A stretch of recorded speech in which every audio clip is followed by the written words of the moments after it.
이 구름대를 가장 잘 활용하는 방법에는 바로 구름대의 돌파와 이탈이 있어요. 바로 구름대를 돌파하게 되면 이런 자리에서 매수 포지션을, 그리고 구름대를 이탈하게 되었을 경우에 이런 자리에서 매도 포지션을 진입하는 겁니다. 즉 구름대가 하나의 돌파와 이탈이 기준값이 되는 거죠. 반갑습니다. 월가 트레이더입니다. 영상을 시청하시기 전에 구독과 좋아요 부탁드리고, 해외 증권사를 사용하시면 나스닥 한 계약 기준 140만원, 최소 준거금 14,000원부터의 선물 거래가 가능합니다. 글로벌 1,800만 다운로드 수를 기록한 메타트레이더 5와 함께 해외 증권사에 대한 자세한 내용은 댓글 혹은 더보기란에 셀프 계좌 개설 영상을 참조해 주시기 바라겠습니다. 자, 오늘 영상은 일목균형표 매매의 꽃이라고 할 수 있는 구름대에 대해서 한번 이야기를 드려보도록 할게요. 대부분의 투자자분들이 일목균형표 하면 어렵다, 그리고 구름대 하면 구름대는 어떻게 활용하는 거냐, 나 어떻게 활용하는지 모르겠다, 한번 써보고 싶다 하시는 분들이 있어요. 이 일목균형표의 구름대가 생각보다 별거 없는 지표예요. 그런데 대부분의 투자자분들이 이 구름대의 모습을 보고 이 지표는 굉장히 어려운 지표다, 그리고 일목균형표 구름대는 굉장히 대단한 그런 기술이다 라고 생각을 해주시는 분들이 상당히 많습니다. 그렇기 때문에 오늘 이 일목균형표 구름대에 대해서 한번 이야기를 드려보도록 할 테니까 영상 꼭 끝까지 시청해주세요. 여러분들이 이 강의만 듣게 되면 일목균형표 구름대가 생각보다 별거 없는 지표구나 라고 생각이 드실 겁니다. 자, 본격적으로 영상을 시청하시기 전에 현재 월가 트레이더가 사용하고 있는 플랫폼은 메타트레이더 5라는 플랫폼이에요. 이 메타트레이더 5, MT5는 구글 플레이 스토어에만 검색해보셔도 글로벌 1,800만 다운로드 수를 기록한 글로벌 HTS, MTS라고 봐주시면 됩니다. 이 메타트레이더 5는 해외 증권사와 함께 연계해서 활용해 보실 수가 있어요. 해외 증권사와 함께 메타트레이더를 사용하시면 나스닥 한 계약 기준 140만원, 최소 증거금 0.01 계약 기준으로는 14,000원부터도의 선물 거래가 가능합니다. 자세한 내용은 더보기란의 셀프 계좌 개설 영상 혹은 고정 댓글에 있는 고객센터를 참조해 주시기 바라겠습니다. 자, 본격적으로 구름대에 대해서 한번 이야기를 드려보도록 할게요. 우리가 일목균형표 하면 크게 5가지 요소로 구성이 되어 있어요. 첫 번째는 기준선, 그리고 두 번째는 전환선, 그리고 세 번째가 이제 후행 스팬, 그리고 네 번째, 다섯 번째가 선행 스팬 1, 2, 총 이렇게 5개라고 이야기를 드릴 수가 있을 것 같아요. 그런데 이 선행 스팬 1, 2가 바로 이 구름대입니다. 이 두 개의 구름대가 단기의 값, 중기의 값을 앞으로 당겨 놓은 게 바로 구름대의 원리라고 할 수 있어요. 지난번 후행 스팬 시간에서도 말씀드렸다시피 후행 스팬은 주가를 뒤로 당겨 놓은 거라고 이야기를 한다면, 선행 스팬 같은 경우는 주가를 앞으로 밀어 놓은 개념이라고 생각을 해주시면 됩니다. 그리고 그 구간의 격차를 이 색깔로 채워 놓은 건데, 여기서 이 단기의 값과 장기의 값이 교차되는 지점, 혹은 단기의 값이 강세를 띨 경우에 이 색깔이 빨간 색깔, 양운이라고 이야기를 하죠. 이렇게 빨간 색깔로 채워지는 거고, 단기의 값과 장기의 값이 이렇게 격차가 벌어지면서 약세를 보일 경우 음운, 이 파란 색깔 구름으로 채워지는 겁니다.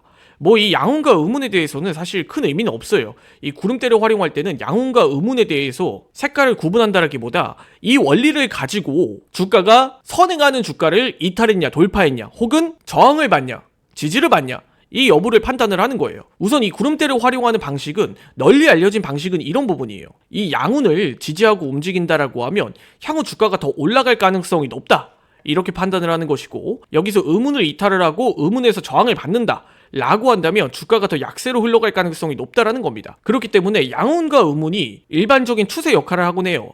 이렇게 주가가 쭉 빠졌을 때 구름대를 돌파하지 못하고 하락을 한다라고 하면 다시 구름대를 돌파하기 전까지는 여기서는 약세로 이어질 가능성이 높다. 그리고 이렇게 양운을 돌파하고 양운을 이탈하지 않고 쭉 올라갈 경우에 주가가 상승할 가능성이 높다라는 걸 양운과 음운으로 판단을 하는 방식입니다. 자, 그런데 이 방식은 어디까지나 일반적인 사용 방법이고, 이 구름대를 가장 잘 활용하는 방법에는 바로 구름대의 돌파와 이탈이 있어요. 바로 구름대를 돌파하게 되면 이런 자리에서 매수 포지션을, 그리고 구름대를 이탈하게 되었을 경우에 이런 자리에서 매도 포지션을 진입하는 겁니다. 즉 구름대가 하나의 돌파와 이탈이 기준값이 되는 거죠. 그렇게 됐을 때 구름대를 완벽히 돌파를 했을 때 매수 포지션을 진입을 하고, 아주 만일 구름대를 다시 이탈을 하게 되었을 경우에 손절을, 혹은 이 자리를 이탈하지 않고 다시 반등이 나오거나 쭉 이렇게 상승이 흘러간다라고 했을 경우에 홀딩을 하는 방식입니다. 자, 그러면 다음 타점 또한 구름대를 이탈하게 된다라고 하면 익절 혹은 매도 포지션을 진입을 하면 되겠죠. 반대로 또다시 구름대를 돌파하게 된다라고 하면 이런 자리에서 매수 포지션을 진입을 하면 되는 방식입니다. 어때요? 생각보다 간단하죠? 그런데 이 구름대도 100% 신뢰를 하면 안 된다라는 거예요. 대표적으로 이런 자리를 좀 예시로 들어볼 수가 있을 것 같아요. 단기적으로 구름대 구간을 돌파하면서 한번 주가의 상승이 쭉 나왔어요. 그런데 여기서 구름대를 돌파했으니 이제 추세가 쭉 올라갈 거야 라고 판단을 했지만 여기서 윗꼬리를 달고 쭉 주가가 하락을 하면서 다시 한번 구름대를 이탈하는 이런 모습을 보여줬죠. 그 이후로 주가는 이렇게 쭉 빠지면서 다시 한 번 더 구름대 구간을 돌파하지 못하고 이렇게 쭉 하락을 하는 경우가 있습니다.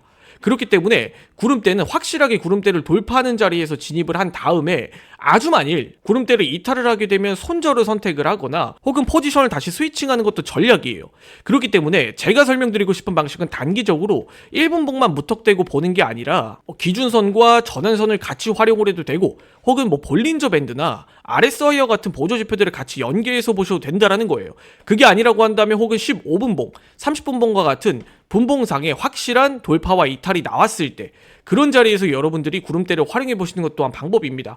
이 외에도 구름대를 활용하는 방법은 굉장히 다양해요. 그런데 우리가 구름대를 돌파했다고 해서 무작정 상승을 한다, 무조건 올라간다 이런 식으로 접근할 게 아니라 충분히 구름대를 돌파를 하고 이 자리를 지지하는 패턴들을 본 다음에 본격적으로 상승이 나왔을 때 이런 자리에서 진입을 하는 것도 좋은 전략이라는 거예요. 꼭 구름대를 단기 매매해서 1분봉에서 구름대를 돌파했으니 상승, 하락 이런 식으로 활용할 게 아니라 이 구름대가 널리 알려진 방식인 만큼 내가 이렇게 활용하는 방법을 다양하게 보완해 나갈 필요도 있다라는 겁니다. 자, 오늘 영상은 해외 선물 구름대에 대해서, 일목균형표 구름대에 대해서 알아봤습니다. 이 외에도 일목균형표를 활용한 다양한 방법들에 대해서는 차차 다뤄보도록 할 테니까 오늘 영상 여기까지 마무리 짓도록 하고, 해외 증권사를 사용하시면 나스닥 한 계약 기준 140만원, 최소중고금 0.01 계약 기준 14,000원부터도 해외 선물 거래가 가능하다 보니까 자세한 내용은 댓글 혹은 더보기란에 셀프 계좌 개설 영상을 참조해 주시기 바라겠습니다. 지금까지 월가 트레이더였습니다. 영상을 시청해 주셔서 감사드립니다.